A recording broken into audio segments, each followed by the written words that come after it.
This is an age of disruption, of profound revolutionary change. What we're really asking ministers is to empower the ambassadors. The only thing that you really push forth is the truth. You don't see many women represented when it comes to the decisions as to how to handle the pandemic.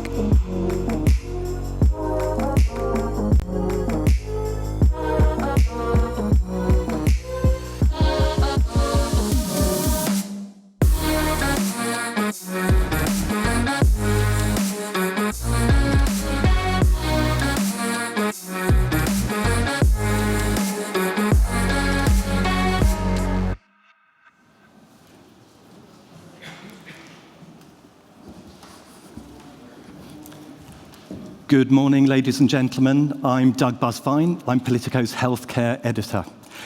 It's safe to say that policymakers and regulators in the EU and beyond have had an enormously challenging 2 years.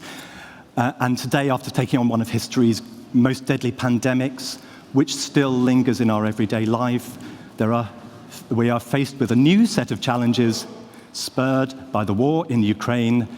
As these developments unfold, civil society and innovators have their eyes glued to legislative developments in various areas of healthcare, pharmaceuticals, digital health, non-communicable diseases, and much more. You need an event to cover all these topics. Actually, scratch that. You need a summit.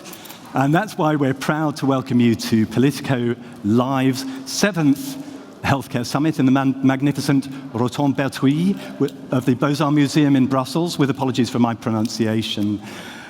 Today and tomorrow, we'll discuss all things health with an array of high-level speakers, ministers, policy officials, leading NGO representatives, and medical experts will take on the topics I mentioned above and much more in a series of interviews, panel discussions, and spotlights.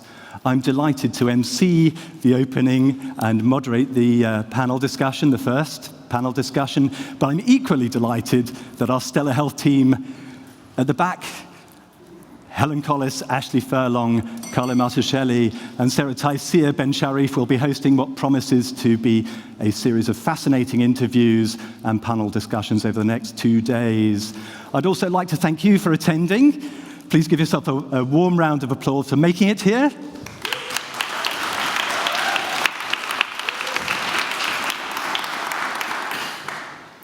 We have a beautiful day in Brussels. I must say it's a warm autumn day, and speakers have come by various modes of transport, but I'm glad to see they're all here. Now, I'd like to thank our partners for making the summit possible. Our leading partners are EFPIA, Pfizer and Janssen. Our presenting partners are Bayer and Teva. Our networking partner, Plasma Protein Therapeutics Association. And of course, before we start, a few housekeeping rules. So to the exception of our in-person Q&A sections, you can ask questions throughout the summit, only through the Swap Card platform, the instructions for which you can find on our event website. If you are already on the platform, feel free to chat with fellow attendees and ask questions in the questions box. To the right of the screen if you're on a desktop, and below the live stream if you are viewing on your mobile. And if you're joining us in person, Politico Live has provided with flyers on how to use our Swap Card platform and ask questions. And I'd also encourage you to tweet using the hashtag Politico Healthcare. I'm glad to see that we have some tweets up there already. And before we hear from the Ukrainian Minister for Health, Viktor Liashko, I would like to give the floor to Nathalie Moll, Director General of the EFPIA.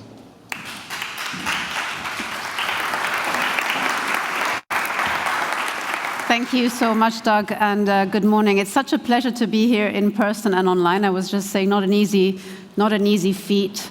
And in this very important moment, you mentioned, Doug, that this is your 7th healthcare summit, but I do think that this is the first one in the new order, which is yet not ordered, that we're living through. A moment in history where we are faced with a war in Ukraine, and I'm looking forward to hearing from Minister Liashko. I had the pleasure to meet him in May this year. but also a moment where the repercussions of that are hitting Europe and each individual as well as each organization, each industry in a very strong way, and where we need as a community, not just a healthcare community, but also a European community to find answers and solutions that will help our region thrive despite the incredible challenges that we're facing. As you know, those of you who know me, I'm very proud to work for the innovative pharma industry. I'm proud for what we can do in terms of helping patients, but in particular also in moments of crisis. I was really happy, although overworked like many of us during the COVID crisis, as the reason we're all sitting here together today is because the healthcare industry found some solutions to fight that global pandemic and hopefully anything else that life throws at us. But it's specifically also with regard to the war in Ukraine, from day one, we were able to step in and help. And that makes a big difference to all the colleagues who work in healthcare. To date, we've donated 30 million boxes of essential medicines and 300 million euros in other kind of support. And that collaboration continues. And these are the things that matter. And I think what I would really love for the next 2 days, and I'm sure we will do, is focus on the things that matter at the moment that we find ourselves in time. Maybe in 2019, when the pharma strategy was thought of, and in 2020, when it was produced, we had other things in mind. But I think it would be helpful if in the summit in the next 2 days, we zoom out a moment and realize what is the world we're living in today, and what is it that we need to get right.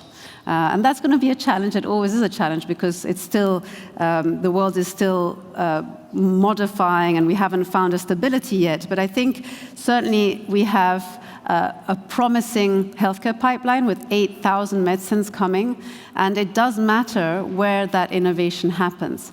It matters to patients so that they can benefit from the innovation, from the advanced clinical trials in Europe, that they don't need to depend or even travel to other parts of the world. It matters, of course, for healthcare systems, for that research environment, for jobs, for stability. It matters for us as an industry as well. And I think that there is a huge challenge we have in Europe at the moment, is holding that research in Europe. It's leaving our shores. We've lost, where our clinical trials are reducing, we've lost a quarter of our research capacity in the last 20 years. We can't afford to do that. We were so strong in Europe during COVID because we had the innovation here. And the problem is, when you lose that innovation, you become dependent. And that's the last thing I think we want to have. So today, like I said, we find ourselves in a moment, and you said it as well, Doug, with lots of legislative reviews, lots of change coming. Our entire pharma our entire pharma legislation being reviewed after 20 years. At the beginning, there were ambitions. Can we balance making the industry more competitive and giving more access to patients? What we're seeing is a discussion that focuses on areas where perhaps the policy tool of regulatory revision is not the right one. And I really look forward to participating in the panel on access later this morning, I think it is, and discussing on solutions to improve access now and today in a predictable and stable way, rather than trying to tweak legislation that will take 4 to 5 years to get done, and in the meantime, access is not improved. So industry has put forward some actions on access. We've put forward a commitment to make sure products are on the market within 2 years of authorization in all 27 member states.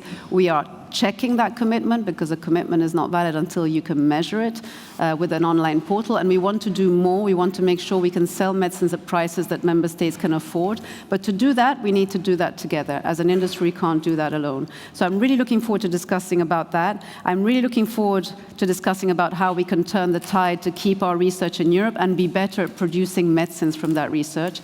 And in general, to hearing, this is really the best opportunity to make strides forward. So thank you again for organizing this, and wishing a great 2 days to all of us. Thank you, Doug.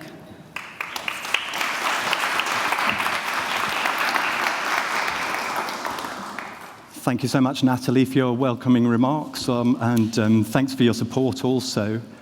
Well, ladies and gentlemen, we'd like to start the show with an interview with Victor Liashko, the Health Minister of Ukraine. He has not been able to join us here today for obvious reasons. He has spoken to Carlo Martuscelli, our very own healthcare reporter, and we have got Highlights of this interview for you now. Let's go. Thank you. Hello, this is Carlo Martuscelli, health reporter for Politico Europe, and I'm joined by Viktor Liashko, Minister of Health of Ukraine. Minister, we're 8 months into the war now. What has its impact been on the health and well-being of Ukrainians? And what is the situation like at the front lines and in recently liberated areas?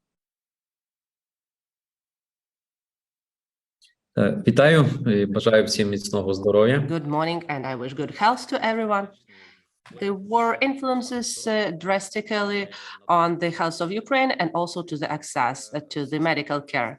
The Russian terrorists are destroying the civilian facilities and also the medical care facilities. There are more than 1,000 medical facilities were damaged within those 8 years, and 127 were demolished and they cannot be restored.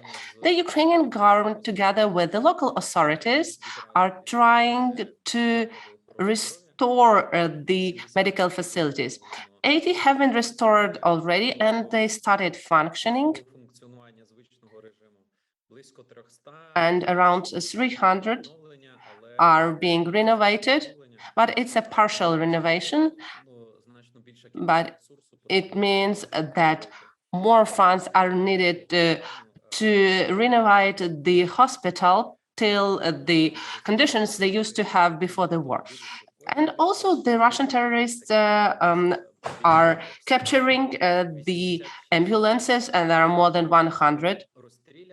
And also the ambulances were fired at with the grenades, with the mines, and these ambulances could not be restored, and that's why we are replenishing the store of the ambulance through the procurement on new ones, and also with the ambulances which are provided by the international partners.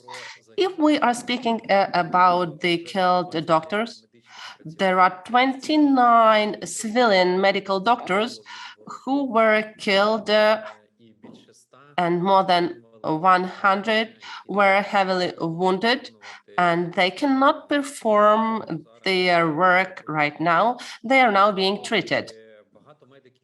A lot of medical staff were mobilized, and they are now in the armed forces of Ukraine.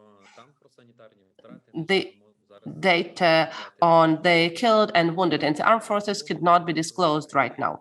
So when we are looking on the territory of Ukraine, it is divided into several zones. So there is an occupied territory, and the messages which we received from there, because the Russians are not opening the green corridor, and that's why the Red Cross, the Doctors Without Borders cannot get into this territory through Ukraine to have a look what is the status there and how the medical care is provided there, and whether there is a possibility to get the treatment for those who have chronic diseases, for people who cannot live without these pills. The second zone is the front line where the active combat operations are taking place. So these are the hospitals and the front line.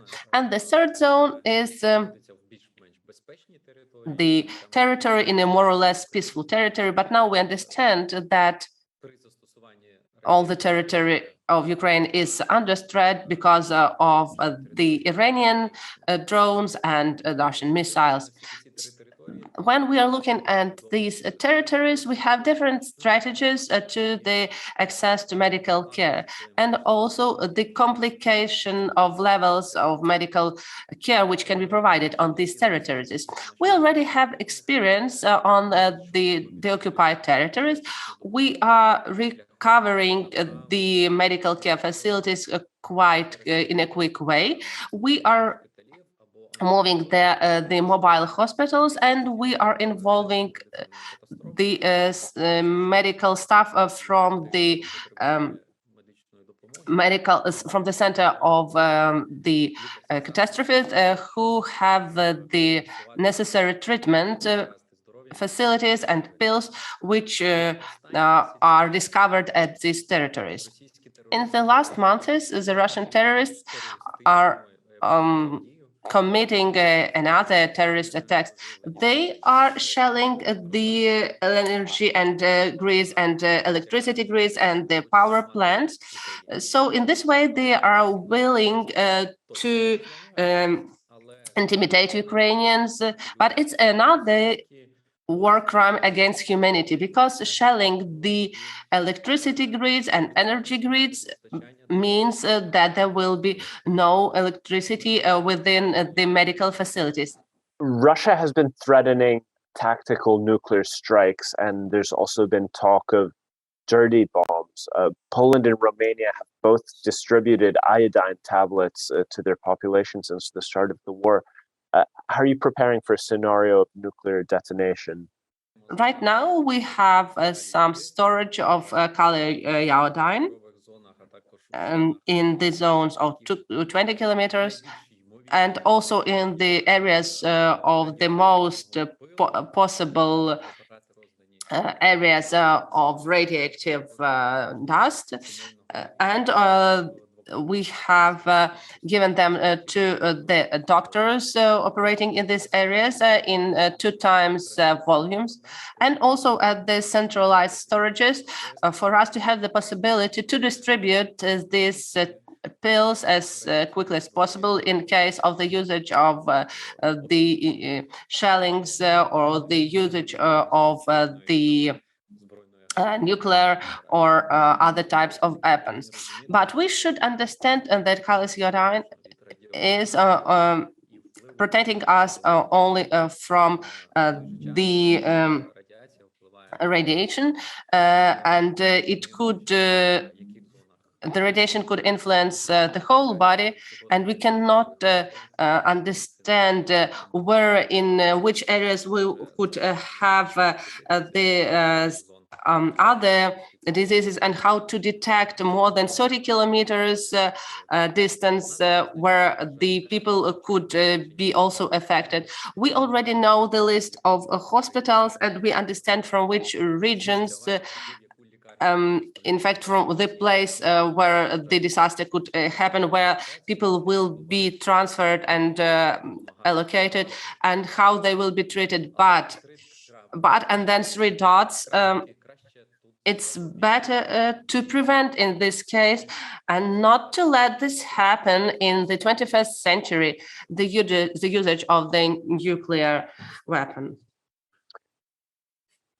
According to the WHO, 1 in 5 people in Ukraine aren't able to access the medicine they need. And in occupied and active conflict area, this increases to 1 in 3 people.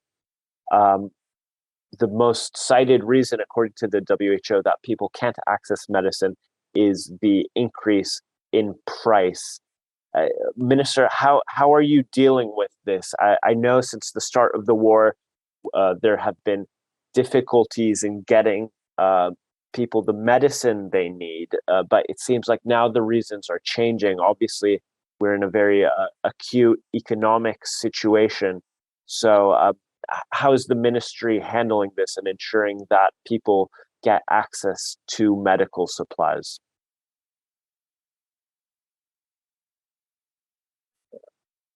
Питання те, що в останньому опитуванні Всесвітньої recent poll of the World Health Organization on the access to the medical facilities and treatment. That's what I've been mentioning. That depends and differs on the area where the person is located.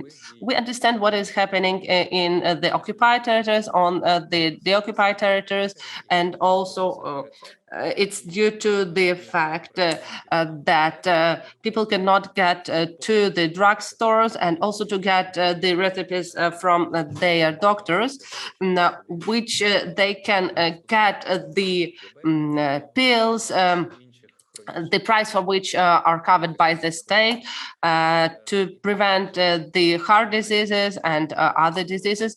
And there is not there is no only solution there how to stop this and how to deoccupy the territories so that the Ukrainian state could have a real access to the territories and to restore the system which had been functioning before February 24.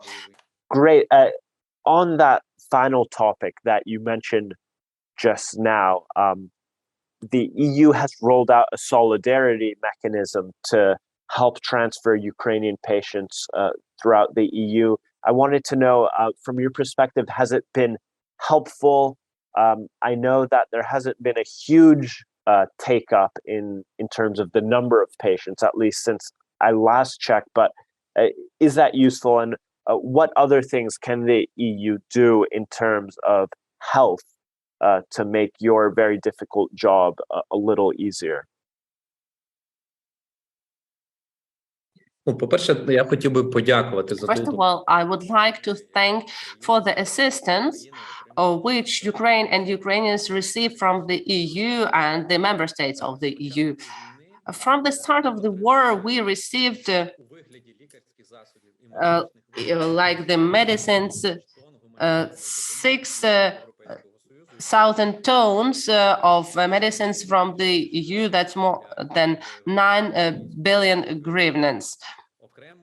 And beside it, we know how the Ukrainians are treated, those who fled Ukraine because of the war. In all the countries of the EU, the assistance to Ukrainians who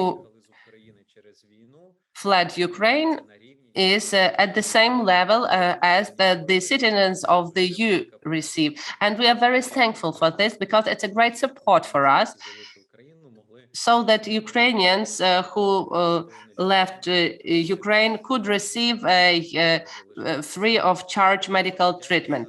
Another thank you for organizing the Medevac mechanism, which allowed us to transfer patients abroad who these are both military and civilians heavily wounded who needs a long-term treatment, sometimes reconstructive surgery and further rehabilitation. It's really important for us because in Ukraine we have 3 stages of evacuation. First, these are the frontline hospitals, then a more stabilization area hospitals, and the third stage is where the surgeries are being conducted. So there are a number of cases which requires 3 or 4 months of treatment with a number of surgeries. And when the EU states are taking these patients and assisting for their recovery in a calm way, it's really great because our doctors are working under the air raid sounds and just believe me that the methodology in the medical facilities are done in the way that the doctors could not go to the bomb shelters on the time. So the doctors continue to work under shellings when they hear the air raid and when they hear the bomb explosions. That's why we have the wounded and killed medical staff, but it just shows the courage and heroism of Ukrainians. And the medical front is the second front in Ukraine after the armed forces of Ukraine, because it continues to work and is standing very strongly with the support of the international partners. So we continue providing the medical assistance to everyone in need. Maybe not in the way we would love to do this if we haven't had the war, but as we are keeping the medical system and we are communicating with our international partners and the World Health Organization, they are highlighting a good work of the medical system from the lowest to the top level, and the government and the president of Ukraine, that we not just have the chance, but we are sure that we will win over this tyranny, and we will be a full member of the EU in the nearest future. A final question for you, Minister, and it's something I think we're all wondering in this dramatic, critical moment. What does your day look like? What is it like to be in the shoes of Victor Liashko for 24 hours? And can you give us a sense of the kind of crisis management and the kind of pressure you're under every day? Знаєте, за що я вдячний долі? What I'm thankful for to my destiny. The war started after the coronavirus pandemics. So pandemic was a stress factor for us, which forced us to move to the crisis management. So when the war started, we already knew what to do, how to act, how to transform the system in order to keep the system alive. We already had a different type of management, so there were no panics in me. And when I saw some people in panic, I just was giving more tasks to this person to be fully involved in the work.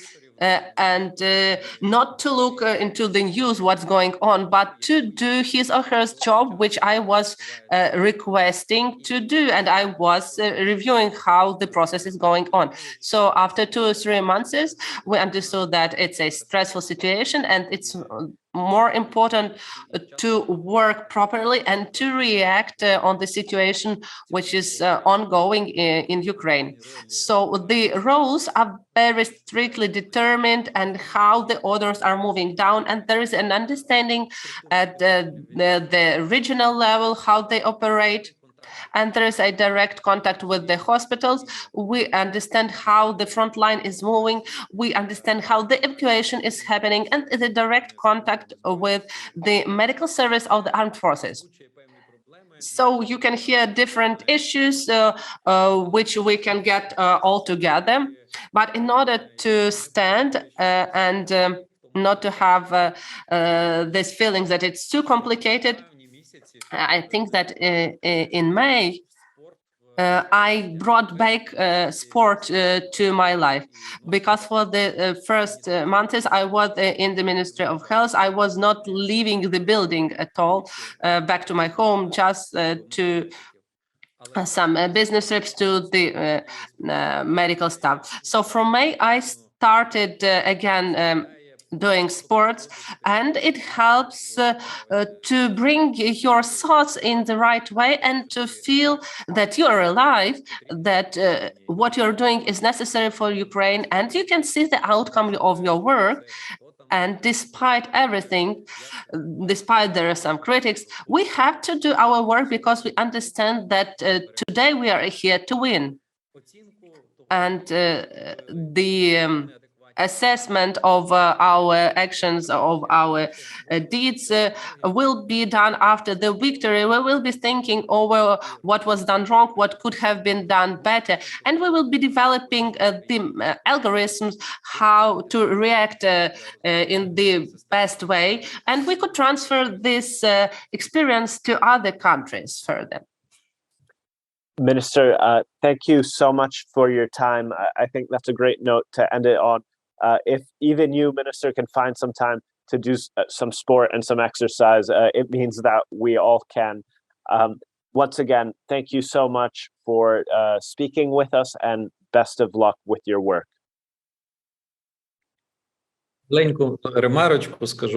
Just a short remark. My daughter graduated from the school this year, and she was choosing the university. So she took the opportunity, also entered several European universities, but then she decided to study in Ukraine, in Ukrainian university, and she was not willing before that.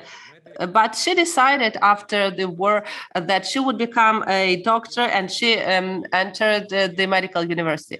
So with this, I would like to say that we have the future, that our young people are willing to stay in Ukraine. They want to build our future. So we're sure in our victory, and we're sure in the support, and that together we can win over any tyrant, and that that the truth is with us. Thank you so much, Minister, and best of luck to your daughter, the future Ukrainian doctor. Have a great day.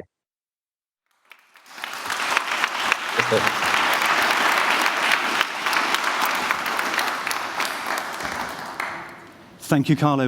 Well done for doing such a great interview. I mean, my takeaways from the conversation with Minister Liashko is that everywhere in Ukraine poses different challenges. Occupied territories, the moving front line, but also the rear. It sounds to me as though the Ukrainian health authorities, the government and state have an incredible plan for getting health care into people who have been recently liberated. And I appreciated that. I also took note of his acknowledgement that of the EU solidarity, the way that the EU is able to provide urgent and long-term health care for Ukrainians, and also the hardened crisis management that came from the pandemic, and that has been applied to this terrible war. And yes, I think we all need to keep fit. Right, so I'm going to ask you to stay in your seats for the next few minutes while we get set up for the next session. The next session is going to be a panel discussion which I'll moderate, and it's on the mend.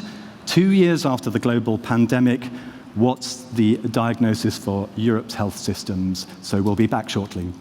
Thank you.